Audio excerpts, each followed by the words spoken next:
This is First Encounter, a podcast exploring both the foundations and the future of historical romance.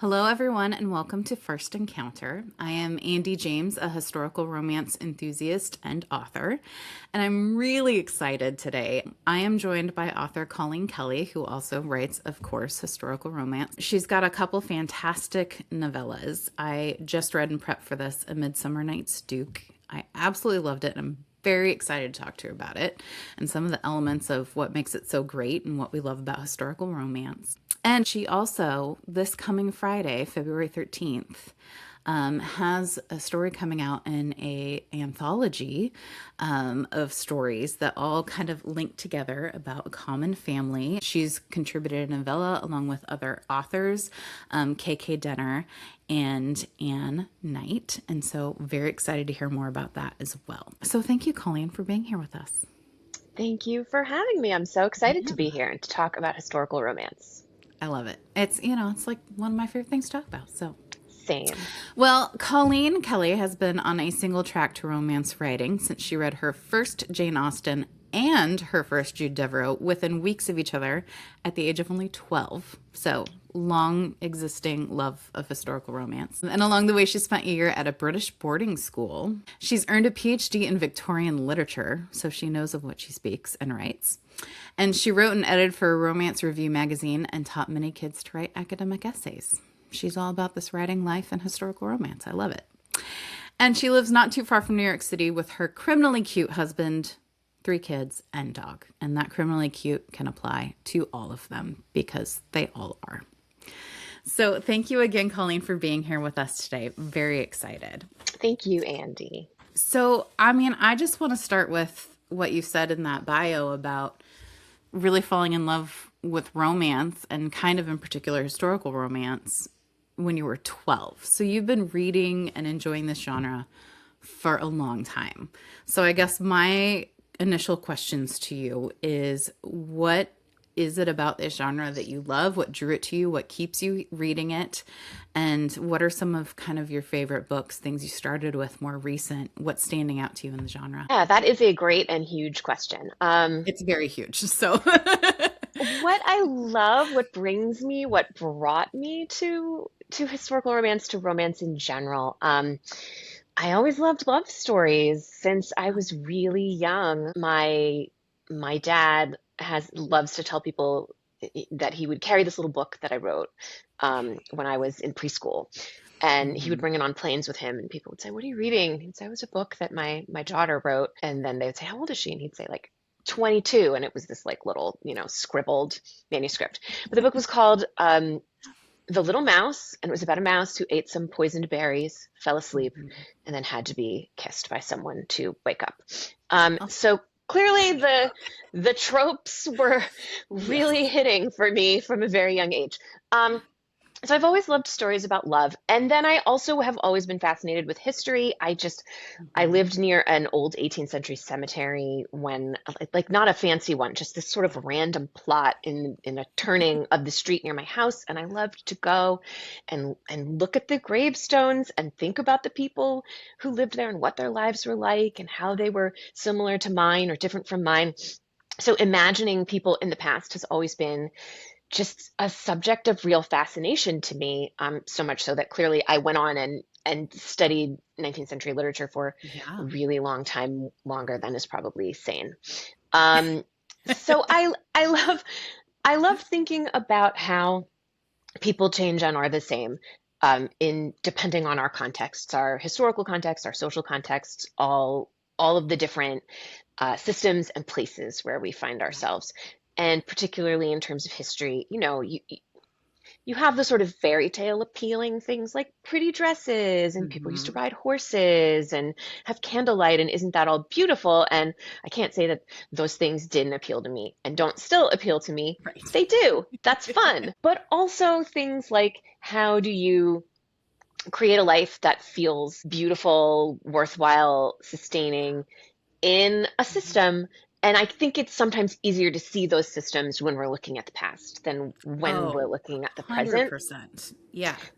Um, as a and so as a reader, um, that always appealed to me.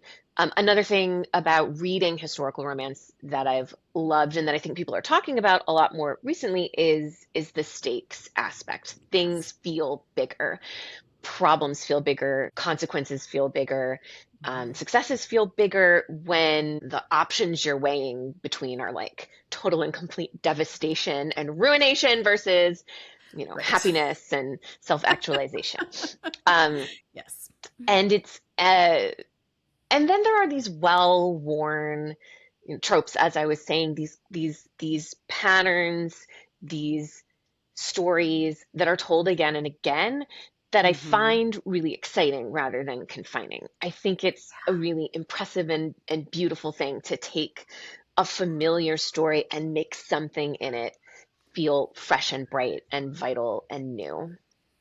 I mean, I hear people, I think anyone listening to this podcast has probably heard people critique romance because like, well, if you know it has a happy ending, how is that interesting? How is that not the same? And I'm like, but the way you get there, like it's different every time. And sometimes I have no idea how the author's gonna pull it off. Yeah, Like, that's the best. That's the best. When yeah. you know in your heart it's Hmm. gonna end okay. I know that. I know. I'm gonna be satisfied by how this ends. The problems that I see for these people are maybe not gonna go away, but they're going to be handled in Yes. in a fashion that feels satisfying. But I can't see how it's gonna happen. Yeah. These obstacles seem insurmountable, Hmm. internal and external, and and that is so hard to write. Um, It is. so when you Hmm. achieve it as a writer, you feel just tremendous Yeah. accomplishment. Well, and I am so impressed with what you did in A Midsummer Night's Duke because you have great conflict that comes, there's many levels, but I would say primarily from difference in class and station in life. Your heroine, Biddy, is has been an actress. She is now going to be a school teacher teaching elocution to young women who are preparing to go into society. And she falls for, well, she pursues and then ends up falling for this man that is a duke. And she doesn't know he's a duke at the time.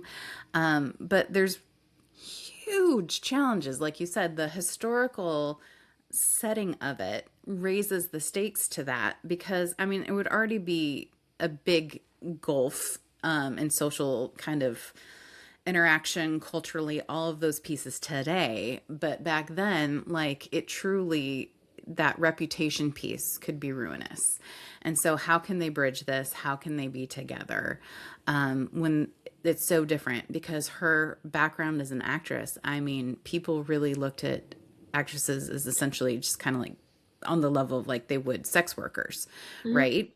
And neither should Yeah, be shamed. We know that. But, and so it's like this huge conflict. And I really admire it because I tend to write lower conflict in that the stakes are much more to do with the character and less to do with external. When you're writing, like, how do you figure out what angle you want to take and how you're going to create enough tension in that story?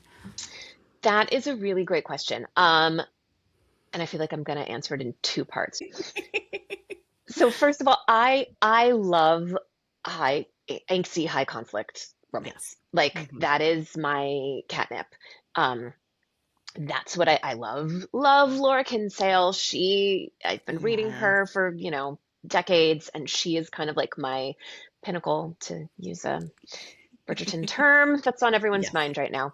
She's like the top of Yeah. romance for me, and she writes these intensely internal and external conflict driven books that have tremendously unlikely resolutions that she manages to pull off. So I love her. I love Sherry Thomas. I love Meredith Duran. Mary Balog, her older Right. single titles are really angsty, and I can like think of a couple of examples of those. That's like inside me. That's kind of where I long to go. Um, so then when I start writing, I have a very inefficient process that I don't recommend to anyone, which is I open a document and start typing in it, um, I love it. with varying degrees of awareness of where I'm going to go.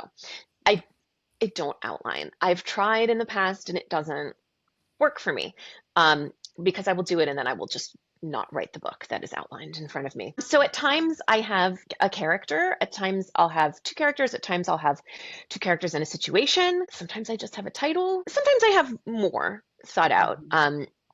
But I never have past the first turning point in the narrative. I never have past the first like quarter of the book Okay. thought out when I start writing.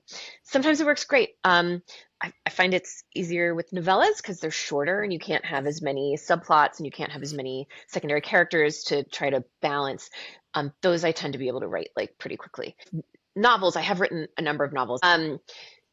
Those I tend to rewrite a lot because of this process that I have. So how do I figure out the conflict? I don't plan it out ahead of time. I Mhm. am a very like emotion driven writer. So for Mhm. me, I have to be in a scene where the characters are experiencing some kind of emotion that's really clear to me. And then I write deep POV, dual perspective Yes. third person. So I have to know who is feeling the feelings that I want to get into in that scene. Mhm. And then I just go like very deep into what they're feeling. And I tend to like feel it myself while I'm writing it. And if I don't, I can't write it. Like I can't write from a here's what should be happening right now. So then it's just kind of always searching for like, what would this character do? What would this character Mhm. feel? And also, how can it not be boring? Yes. Yeah. No, I hear that. We all have our own process for sure. I feel like I'm not fully outlined, but I'm more so than maybe you. But one of the things, a lot of the authors that you mentioned are, I mean, some are still writing Mary Ballog, but you mentioned Mhm. like her older books being more angsty. And a lot of Sherry Thomas, again, still writing, but some different stuff now. Um, but like Laura Kinsale, a lot of these, I would say, are books that fall kind of in a little older. I mean, older is relevant when we're talking about the life of romance, but how do you feel like things have shifted in where newer historical romances are at currently? Yes. That is another huge conversation. Uh, It is. We could have a whole you know, conversation on all these. where are newer historical romances shifting to, or have they shifted? I mean, first of all, if Mhm. we're talking about traditionally published historical romances versus self-published, Mhm. or small press indie published historical romance, those are two really different They conversations, are. Hmm. mostly because there's not much historical romance being published traditionally any Right. longer. I think some people were really kind of shocked about that when it broke through to the larger romance reading community like 2-ish years ago. But for those of us who have been trying to sell traditionally published historical romances for somewhat longer than that, it's maybe not as surprising. Yeah. Um, I think it's catching up with the market now. Like we're seeing less. yes, yes, Mhm. because at first it kind of hit debuts. They Yeah. stopped buying historical romance debuts, and now there's been shifting encouragement of established writers maybe trying some other things. So in trad, I don't really feel like I have a full sense Mhm. of what they're doing with historical romance other than not wanting to do all that much of it. And of course, this is not to be like doom and gloom. People are still selling. Oh People are yeah. still selling well. People are still building careers, and wonderful books are still being written. So this is not me trying to say like it's all over, Right. like put up the tombstone, nothing good is happening whatsoever. I think that there's like a figuring things out that's happening on that Hmm. side, and that a lot of the kind of high conflict, angsty, stakes driven writing with a world building component that Hmm. was found in these old school historical romances from the 80s and the 90s and even into the 2000s has shifted to romantasy, which is what a lot of people have talked about as well. Yeah. That you get like the world's going to end, like all the magic will be gone. This incredibly powerful, like, fae demon guy is gonna, I don't know, rip me apart in so many different ways, unless I can get him to like me. And and then also you get the, like, maybe there's like horses that are flying, or maybe there's like weapons, and we can do this kind of material culture world building, which is a really fun thing in historical romance. So the impulses that make people want and have always made people want to read historical romance are not gone. Right. They've just, for whatever reason, been channeled kind of more into this Hmm. other type of narrative. Yeah. Without completely, there's still historical romances and they're still great. Oh, Um, 100%. I think that, what appeals to maybe younger readers, newer readers of the genre is potentially different than what appealed or Hmm. appeals to more established readers of the genre. Um, I know that, like, there is a push for, in kind of romance in general, there's a trend for lower conflict writing and more like green flags in our Yes. characters. Yeah. And again, like, this is low conflict writing can be great. Hmm. Often is. Like, and high conflict writing can not hit also and not succeed in doing what it's trying to do. Um, but that is where more eggs, that's the basket where more eggs are being put, I think. Um, Also, like, traditional publishing moves really slowly. It's a Hmm. huge length of time between, particularly someone who's writing a book speculatively, like not with a contract already in place. Right. There's a huge period of time between drafting a book, finishing a book, selling a book, revising the book, editing the book, having the book come out. It can be years. So Yes. traditional publishing doesn't pivot very quickly, um, to new ideas, or to new writers, or to Hmm. new trends. Um, Versus self-publishing, which is nothing but kind of quick pivots to a certain extent, or figuring out what particular audience maybe isn't being served enough in other ways, Yeah. and finding out how to support that audience. So there are a lot of indie, self-published historical writers who are doing really, really well, who are, putting out great books, Yeah. and making, I don't have their, like, bank accounts in front of me, so I can't speak to the living that they're making, but they seem happy with how they're doing, It's so hard. good for them. You can do it. I'm not doing it, but Right. some people are. Think there's I mean, this is the case in Mhm. all of the, in self-published romance in general, and then within each of the subgenres of self-published romance, Yes. there's just much more variety, because there's much more volume, and there's Yeah. much more, like we said, ability to kind of pivot and try things, and identify, like, oh, this one, like, teeny little micro trope hasn't been written much in this subgenre. I'm gonna do it. Yeah. Yeah, no, for sure. It's really interesting.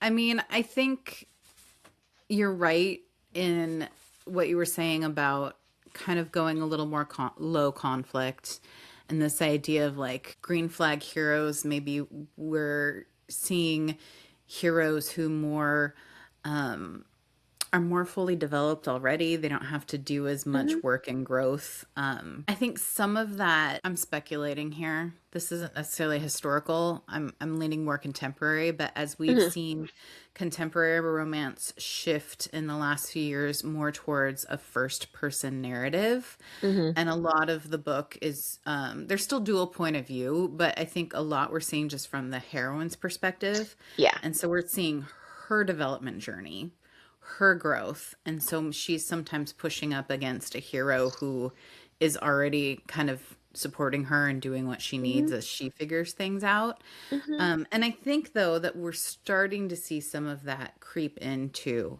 historical, not Hmm. necessarily the shift to first person point of view, although that That is is happening happening. as well. Hmm. Yeah, that is happening as well.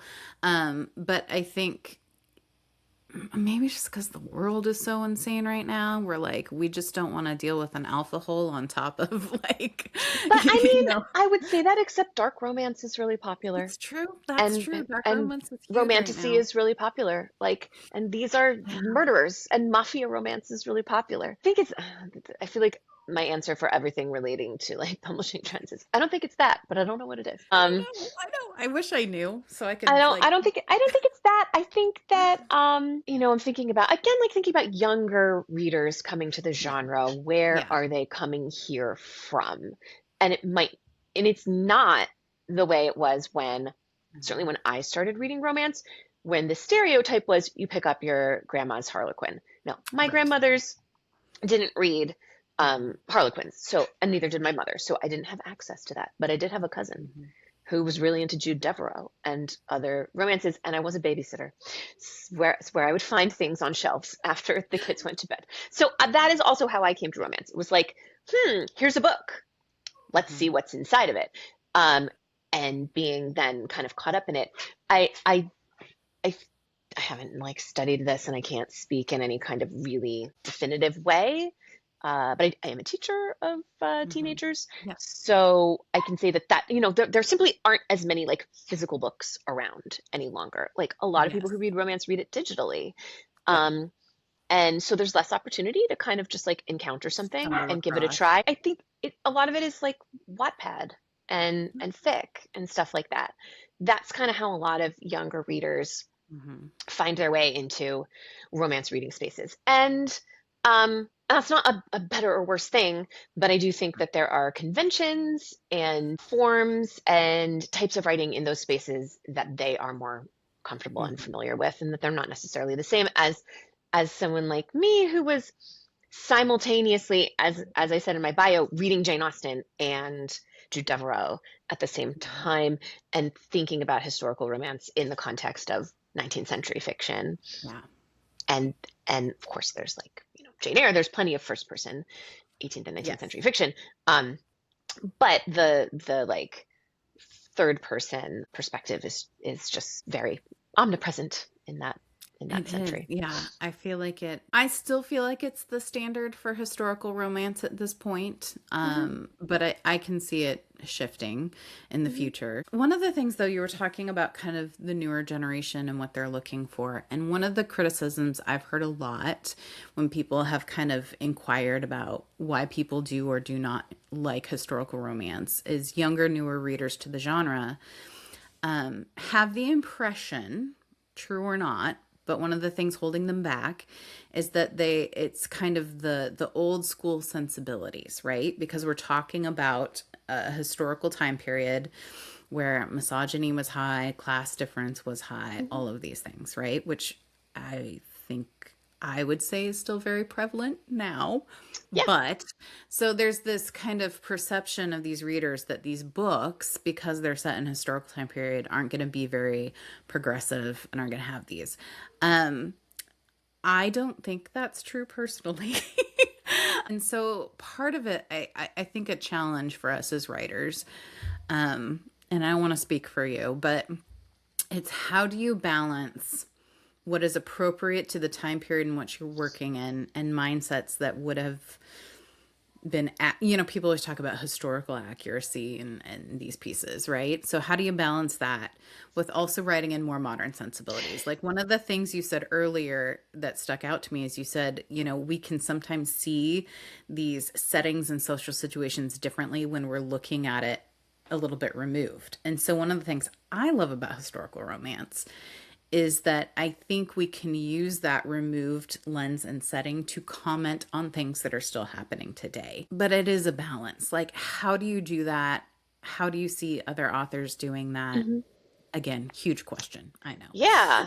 know. Well, that makes me think of the whole like there's no such thing as an ethical billionaire Yeah, thing, which like right. does not appear to have really made a dent in contemporary billionaire romance world yet, but it is something that I will think about as a writer. Like, there's no such thing as an ethical duke. Um, and I wrote Hmm. one. So that, yeah, I mean, because if you look historically at like the sources of wealth for all of Yeah. these, landed aristocratic families, like, yes, a lot of it was owning huge amounts of rent, land that they would gather Right. rent from in England. But of course, many of these families also had like Caribbean holdings and were involved in all kinds of like what we would now consider like highly immoral practices and systems. Yeah. Um, so, and that's throughout the 19th century. That's not just Yes. Regency, like, going forward. And even like the industrialist heroes, like Lisa Kleypas's industrialist heroes, which I Yeah. mean, they're so fun. Like everybody loves those. They're great. She does a fantastic job writing them. And Yes. it's this really appealing ethos of like these hardworking, entrepreneurial, enterprising men who are going to solve problems and they're going to make things and they're going to like we're going to build a railroad.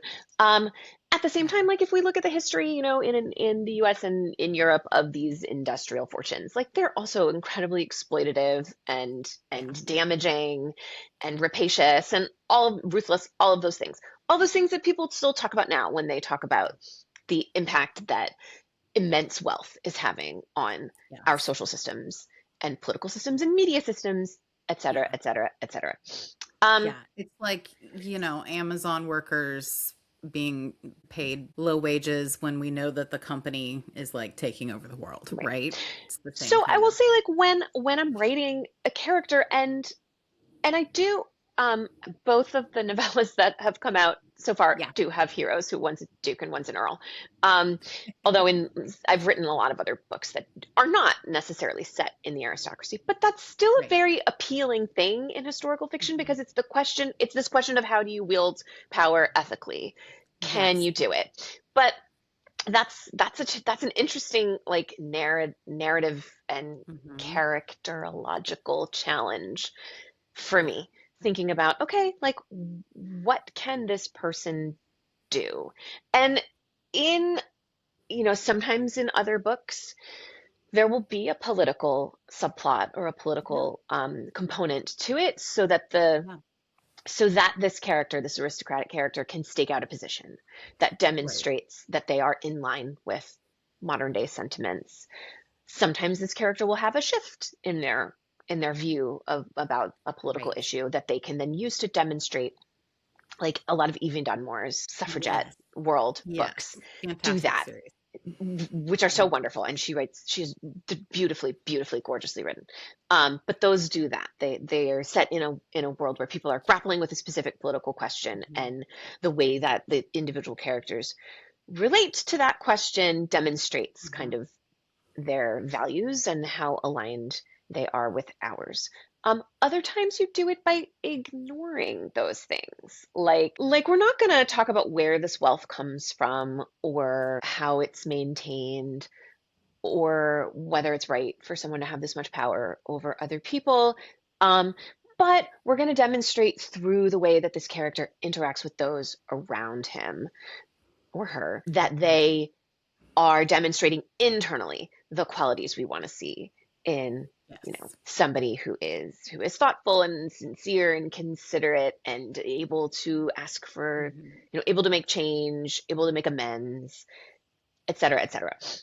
So Mhm. maybe that's a lot of where the kind of green flag hero Yeah. focus is coming from. This idea that, like, well, if I'm not going to change the system that the character is in Mhm. necessarily, I can show through the way this character relates to the other, to the love interest or to the Yeah. world in general, that they embody these more modern values. Well, it's interesting you say that because we were chatting a little bit before we started recording.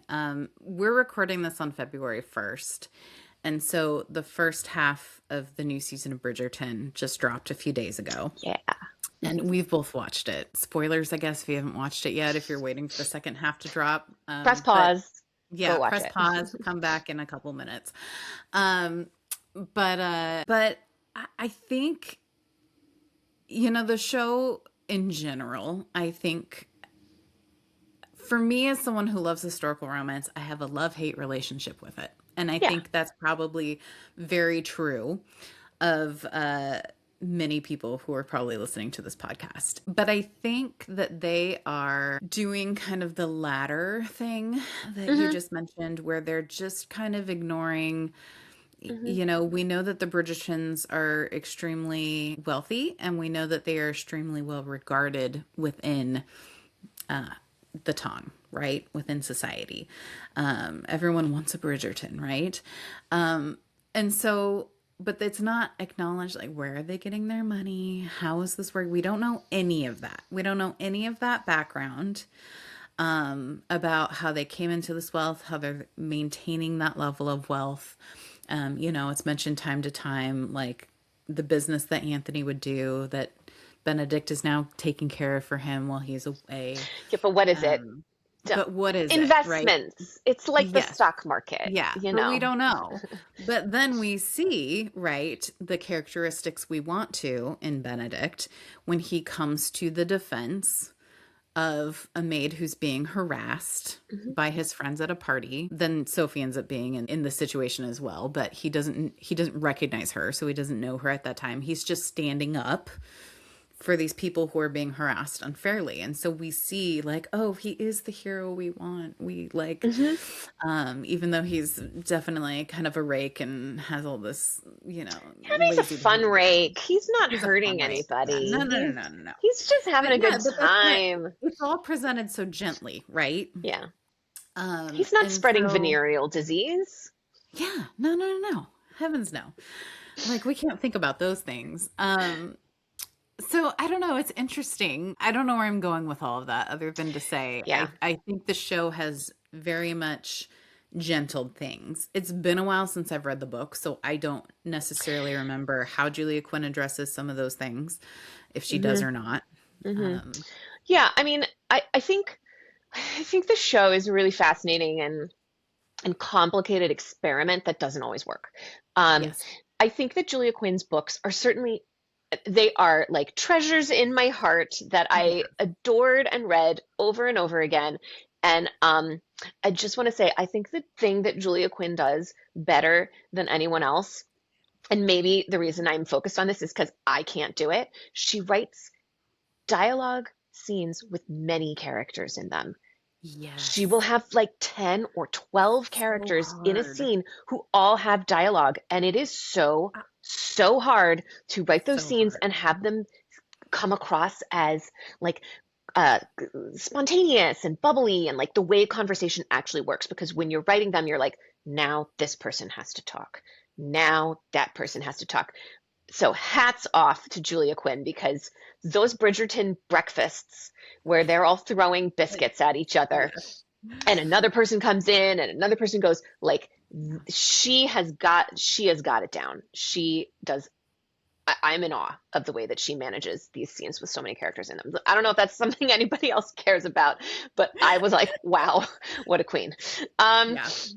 and her books are not like the hardest hitting, historically immersed books. Like Yeah. she doesn't really deal Yeah. with the Napoleonic Wars at all, Right.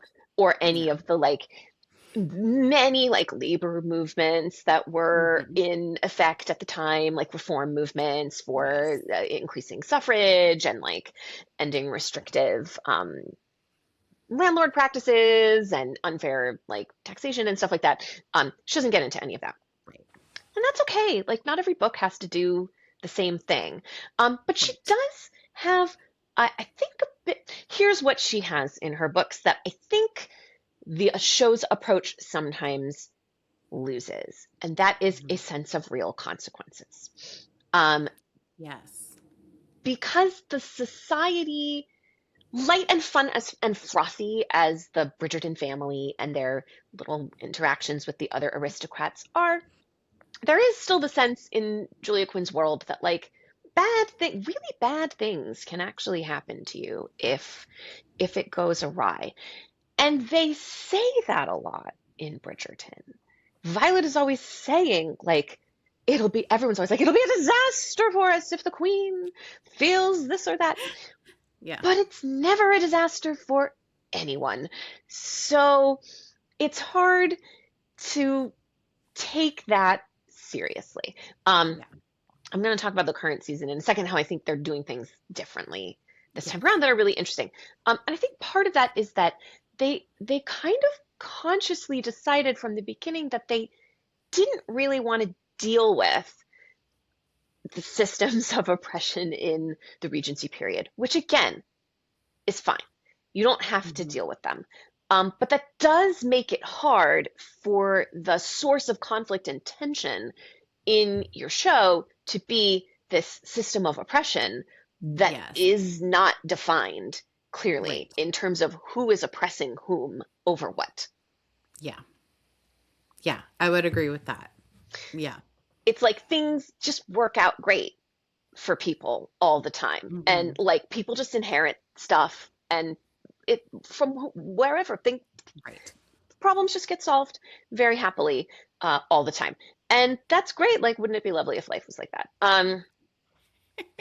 I would love that too. Yes. Uh, so up until this season when we do finally start to get, like you were saying, okay, we don't get any sense of the Bridgertons' fortunes and what potentially nefarious like geopolitical systems of exchange they might be involved in. But we do get to see like, oh, they actually have servants who work for them, Yes. and it's actually probably Yeah. not the best life ever to be somebody's Right. servant. It probably is bad and hard and feels Hmm. not good a lot of the times. You might actually feel trapped by an oppressive system because you Yeah. are. And it's like class and unfair, employment practices and like Yes. coercion by someone that you work for, and an inability to like have any sort of defense um, Yeah. for your plight. So I have been loving this Mhm. season so much, Yeah. because Sophie. First of all, Yaren Ha's just such a She's so great. wonderful actress. She's so Just, like good. beautiful, obviously, because everybody who's cast on Bridgerton is beautiful, but Yeah. just like so emotive, but Hmm. always restrained and just like luminous to watch and sweet and charming, and then like has a backbone, and then just like can convey so much like sorrow and yearning. She's just like such an absolute pleasure to watch. I think I cried in every single episode the first time I watched, and then I cried again the second time I watched them because she's so good. Um, She's doing a so fantastic that's job. and you get the sense that like Mhm. this is the character who things could actually be really bad for, because we see that the world she's in is not gentle and generous and kind. Um, Yeah.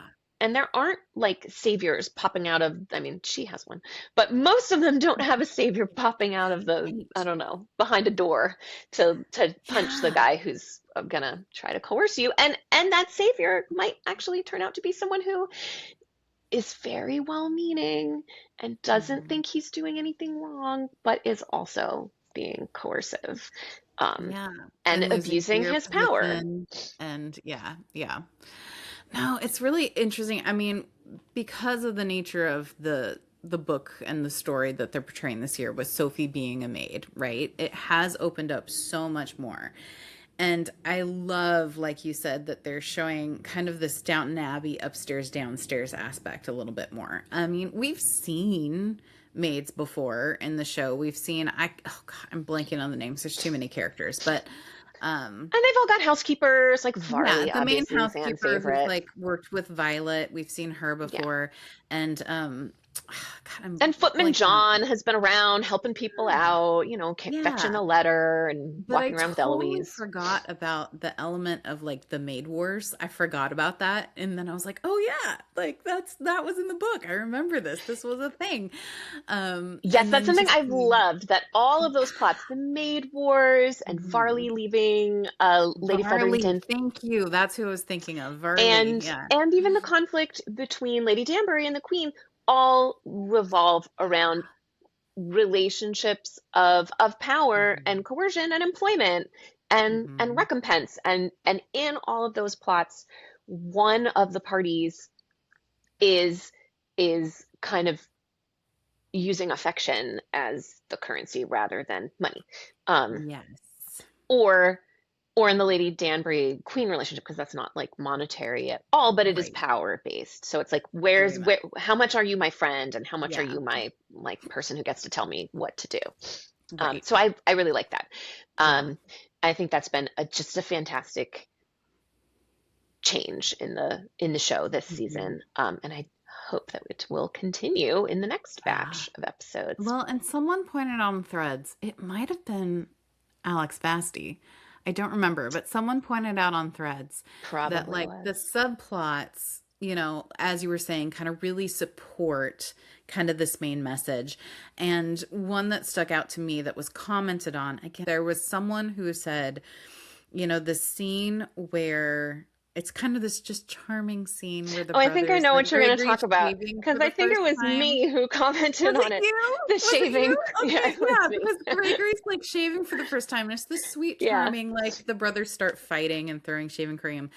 But then you cut immediately to Sophie walking by and Yeah. witnessing what her friend, the other maid, having to clean up the mess that they created. Yeah. And they I, don't even think about it. the first time I watched that episode, that scene didn't stand out to me because there was so much going on Oh yeah. and that you're paying attention to in terms of like how Yeah. the characters are relating to each other. And that struck me as just like, oh, cute, cute Bridgerton brother moment. Hmm. And like, we love a Bridgerton brother moment. And we love Gregory, like, Hmm. being, ushered into manhood by his like sweet, kind, thoughtful older brothers and all of them having this like lighthearted moment. And then the second time I watched it, I was really struck by how I had the thought as it was going like, oh wait, someone's going to have to clean that up.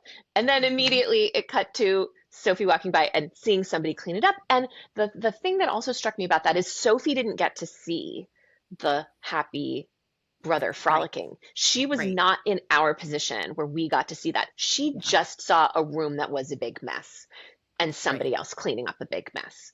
Um, Yeah. I loved that. I thought it was so good. And I thought that and, was and the way great. that we the viewers got to be in both perspectives at the same time and see that Yeah. they're not the brothers are not Hmm. wrong to be like bonding or even to be throwing shaving cream around, although they should have cleaned it up themselves. But They like should why have. would they do that? It's not part of their They don't world. know. They don't know. Yeah. It's interesting. Yeah, writing kind of that awareness. And I not to talk about my own books on here, but Talk I about it. just I just released a book where my heroine very much was, they were all raised in this aristocratic society and in this way where that's just how things are. They understand that they have this position in society that is high and others serve them. And so she starts out very like, that's just how things are. She's never been taught to think from the other people's perspective. And she really kind of goes on this journey of awakening through other people pointing it out to her. And, so why would the brothers think about that? Why Hmm. would they? Like they've never had to. And that's a Mhm. classic, historical romance and romance in Yeah. general, dynamic too. The like rich character, Hmm. working class character, and it's kind of like it happened one night, like going way Yeah. back. Like, I'm going to show you how the world really works, and you're gonna Right. wake up and see, and you're gonna make changes Hmm. in your life. Well, usually the working class character isn't expecting changes. They're like, you're gonna recognize that you've been Yes. wrong, and they do. Hmm. Yes, I've also been writing a novel that's like Hmm. a class difference, one where the male character needs to figure things out. And in Midsummer Night's Duke, Yes. that's not exactly what happens. Right. Although Biddy's life as a woman who works is really Yeah. important to the story and to her character.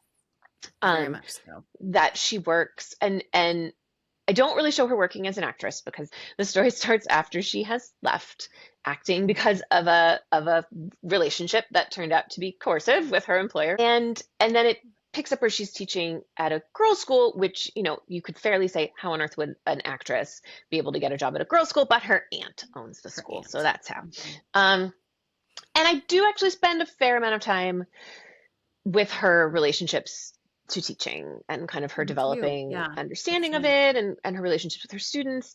Um, I have been a teacher for a long time, so that's something that I feel like I can write about, and kind of understand intuitively what those relationships look like and what that work looks Hmm. like. And she comes to really like it, Yeah. and that was something I wanted.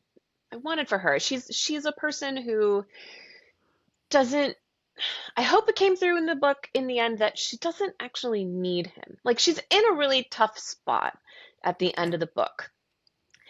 And I don't fully resolve that before she winds up being with him. I hope that it's clear based on her character and the choices Yeah. she's made in other parts of the book that she was going to be able to get through it. And she says She that had too. options. She's like, She she's would like, have I'll found a figure it way. out. Yeah, she It'll be would have fine. found a way. Hmm. Yeah, no, Um, I fully believe that. And I think that, not to, I don't want to spoil what happens here, but I think in your epilogue, after they've had their HEA, because we know that's coming, yeah. you also show different ways that she is fulfilled and doesn't necessarily, and she can continue that love that she's found of helping others in different ways.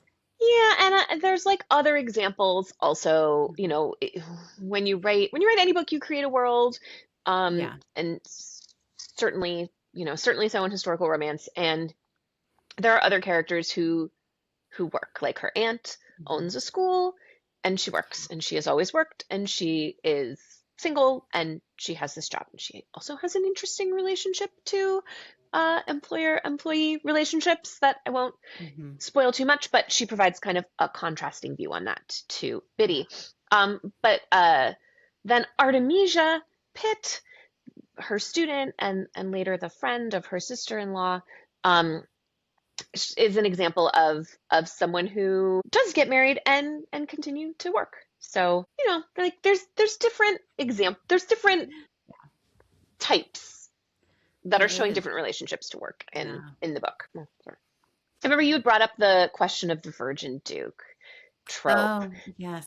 and Mhm. and why that is appealing. And I want to know, is it actually like increasing in appeal? Like, is there something going on Well, with that I specific idea? just feel like in the last year, maybe a little more, Hmm. where the corner of Instagram that I lurk in, as people, talk about historical romance, I've seen it highlighted as a trope multiple times by multiple people, either saying, like maybe it's a post where they've like collected all these books do this and we love it.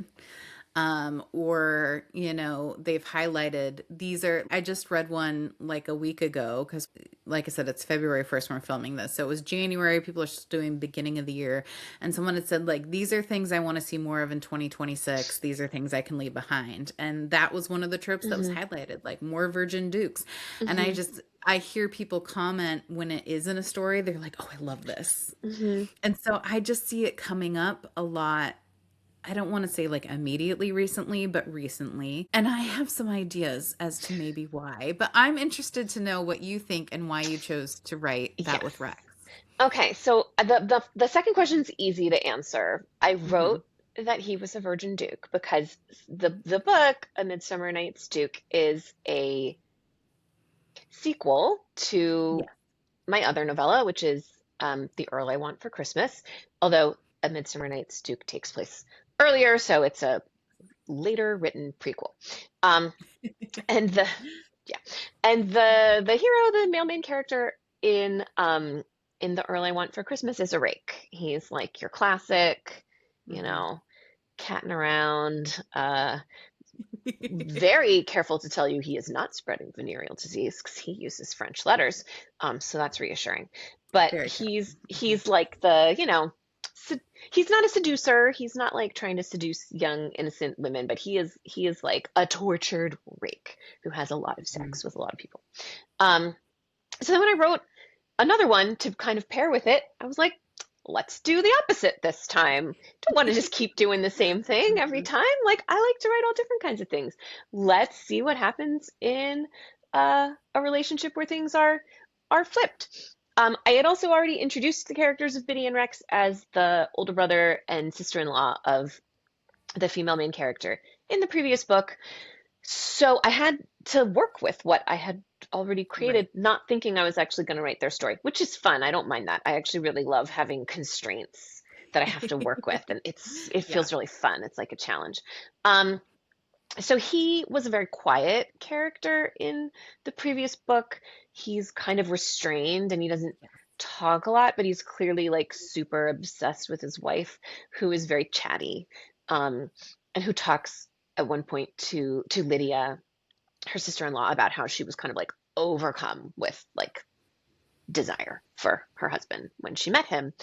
and sort of like overwhelmed at the fact that he asked her to marry him because she was like, I was not a likely candidate to be a duchess. So that's what I had to work with. And then I thought of the title for the book, A Midsummer Night's Duke, and I often will start with a title, and I was like, that's a good title. I like that title. I like What it. would happen to make that title? And I'll be like, well, you're gonna have to meet somebody at Midsummer. Um, Midsummer. Yeah. and then what are the things that happen in A Midsummer Night's Dream? It's like mistaken identities and unexpected like liaisons happening in this enchanted forest. So I was like, let's just kind of vibe with that. And I decided she'd be an actress because then I could bring in all of the Shakespeare I stuff love into that the so story. much. Yeah. And that would be fun. And then once she was an actress, and I knew that she was this kind of like bubbly, take charge, Hmm. optimistic person, and that he was this very quiet person, I was like, well, and that I knew like they have kind of a fraught family background. I'm like, well, he will be the contrast to her because that is appealing to read about. Yeah. We like, opposites coming together. And so if she's this like worldly and experienced actress, he will be this like very reticent and constrained, um, repressed guy who uh is gonna just like have his world totally rocked by her out I of the love blue. it. I love it so much. I loved the contrast between them, like you said, but it also allowed Biddy to be such a strong character and unapologetic in who she was and her past and her background. And I think that is part of the appeal. Like, I don't know. This is Hmm. just my own psychology trying to figure this out. But I think so long, so many of the books, and I think we also have to think about the context in which older books were written in the 80s and 90s, where it was almost like women weren't allowed to express these desires, and so it had to be something that was a little forbidden. And so you always see that virginal, Hmm. like, um, Well, and also all woman of those who, like dubious consent yes, scenes because where it's it's like, like I'm not necessarily asking for she's this. saying, sometimes she's even Yeah, saying no, but it's like we right, know that she's actually into it, so it's like right. she gets what she wanted, but she Hmm. doesn't have to Yeah. cheapen herself. Me using those words in quotes, obviously, not Yes. feeling Right. that it Yeah. is Quote cheapening in any unquote. way. We're saying we're showing no judgment. Yeah. Yes. But I think, so swapping that now and seeing the woman being empowered just in a position where she's the one with the knowledge and can maybe control the situation a little more because of that, right? I think there's something appealing about that as a woman reader. Hmm. And so seeing that maybe the man is a little bit more vulnerable in this situation because he doesn't necessarily have the knowledge and experience to compete with her. Um, I think anytime we can see a man being having to be a little more vulnerable, we like that. Hmm. Yeah. um, Vulnerable, but at the same time, still dignified. yes, Like it's the contrast of yes. like, I'm a very dignified, held together person, but in this situation, I'm gonna lose it. Oh yeah. We love to see a guy go a little feral, right? Yes. Yeah. So I don't know, it's interesting. So I appreciated it as I was reading your book. Yeah, I mean, like, and I think along those Mhm. lines that there's a lot of sex scenes in this pretty short novella. So that's the pitch for it, I guess, if you want to go Okay. check it out in my newsletter. Um, but like two in particular that I had a lot of fun writing and that Mhm. people seem to have had a lot of fun reading are when she gives him a blowjob for the first Mhm. time and he responds with unexpected effusions, not Yes. just biological, toward her. And then after they have sex for the first time, and he immediately starts to cry. Um, Yeah. People really Love love it. that, and I loved it too because it's like the emotions are Mhm. so high. I like big emotions. Um, Yeah. and in both of those, it's like somebody being, you're being kind of torn out inside out by this experience you're having with another Yes. person, like upended, Mhm. eviscerated, all of that is happening. Well, I want to be conscious of our time, and I for sure want to talk about your new anthology that's Yeah. coming out in just 2 days, Friday, February 13th. Very excited about this. Yes. And these are all interconnected. All these stories, there's different stories, but they all revolve around a family. So, why don't you tell us a little bit about the premise of this, what it was like writing with other authors? I want to hear all about it. Sure. So the premise is really fun. The idea is that the Duke of Somerset, who is a powerful kind of lion of the aristocracy, has learned that he is dying, and he has lived a long and scandalous life, and he has five children, only two of whom are his legitimate children. His oldest son is the future Duke, and he's his heir.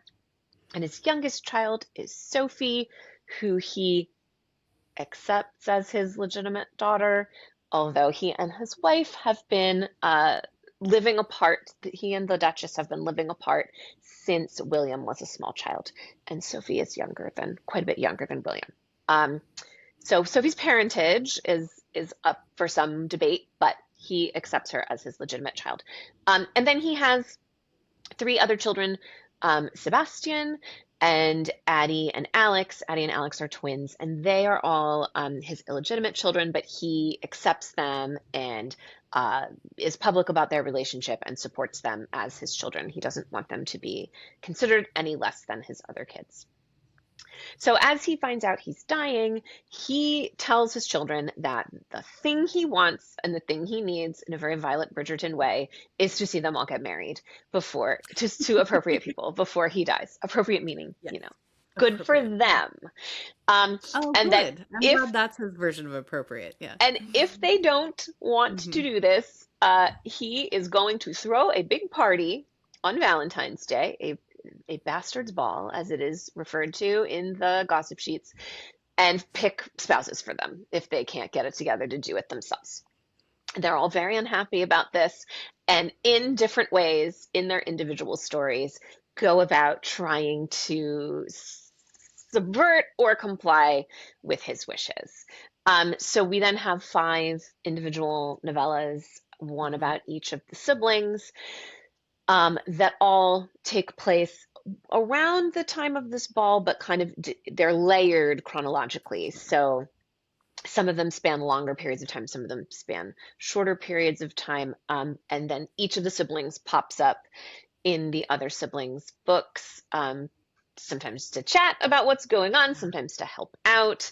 Addie and Alex, the twins, are very, very close to each other, so they're very engaged in each other's story. Sebastian, who is the character that I wrote in a novella called Lovelocked, is more detached from the rest of the family because he is the son, not the daughter. He's the son of a French dressmaker, like couturier, who worked for the royal family in France prior to the revolution, and so then like was disconnected. They had no communication during the revolution with the Duke's family. So he is raised like working class and doesn't reunite with the rest of the family until he's in his 20s. So he has a lot of skepticism about class and skepticism about the aristocracy, and he likes his family, but he doesn't really feel like he fits in with them, and he doesn't want to depend on them, and he has a lot of like kind of a big chip on his shoulder. Not anger that he wasn't Hmm. adopted sooner. He doesn't actually want that, but this feeling of like they don't understand me and they don't understand what's really important in life, which is like making things, standing on your own 2 feet, and Yeah. exporting wool. That's what he does. He exports wool, which to speak of, that's a good thing to export. Yeah. Yeah. It's That's fairly ethically fantastic. That's uncompromised. fun. I can't imagine. I mean, I can imagine writing. I am part of a kind of a multi-volume book thing that's coming out this fall, but we're all writing very our own stories. They're connected Yeah. in different ways. I can't imagine writing so closely connected. What was It that like was it working was with? really fun. Yeah. Uh the project, our friend Ambrielle Wren, who did not write one of the novellas, but she wrote the series, the anthology prologue and the anthology epilogue, so she kind of tied it all Okay. together. She conceived of the idea. She reached out to us quite a while ago now, And we had a bunch of Zoom calls or Google Meets, whatever they were, to Mhm. talk about like who are these characters? Let's brainstorm. What's going to happen? Who are Mhm. they? Originally, we thought we would have 12, and I was like, that's too many characters, It's too guys. many characters. We can't write this many novellas. That's Yeah. wild. Yeah. Also, that's a lot of like timing to synchronize in the world of the books. Yes. So we picked Hmm. these 5 characters, we divided them up. We have a Google Drive. We have all of these like spreadsheets of like Timelines, I'm character sure. names and timelines and what do they look like and what's their backstory and what do they do and what are they called um and then we went off and wrote. I wrote one alone. KK Jenner wrote one alone. Ann Knight wrote one alone, and then Kay and Anne wrote two together. So Okay. I can't actually speak to their process of co-writing a Right. single novella because I wasn't a part of that. Hmm. I only wrote, I contributed one novella and I did it. Um, I just wrote it. And then we set deadlines for ourselves and we Hmm. shared everything. We all, were second readers and third readers Right. for each other.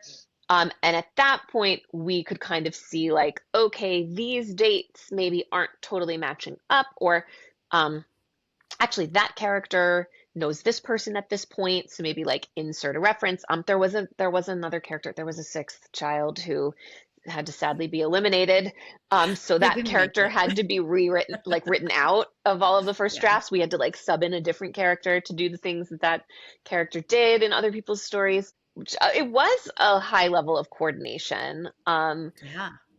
Yeah. But that has made it really fun, and it's been fun to Yeah. kind of to share also the, as you know, with self-publishing, the sheer number of administrative tasks and Yes. involved. We've been able to like divide that labor. So, That's nice. one Yeah. person's in like working on getting the copyright, one person's dealing with BookBub, one person's dealing with Mhm. NetGalley. I've been doing a lot of the Instagram Yeah. marketing. So we that has been really nice that That's it's great. like a little team to share the incredibly hard work that goes into Yeah. self-publishing a great book, which I would imagine many of your listeners are aware of, but some might not be. Well, if not, I mean, I'm gonna link it below. So this is The Somerset Sins is Yes. the title The of Somerset, the the Duke's Somerset Sin. Duke's Somerset Sins, The excuse Duke's me. Somerset Sins. I will have that linked below so you guys can find it. And again, the authors on that is Colleen, Ann Knight, and KK Denner. I'm very excited to read them personally. Oh, I'm You've done a glad. great job marketing. I just love the idea of how they're so interconnected. It's very fun. February 13th. They're coming out So a February couple. 13th. The Mhm. ball in the books takes place on Valentine's Day, so Yeah, that's your Valentine's Day plans. I love it. It's perfect. So again, I'm gonna have all that linked below so you guys can find that. And then the book we've mainly been talking about today, A Midsummer Night's Duke, is actually you can get it for free when you sign up for Colleen's newsletter, which is super exciting.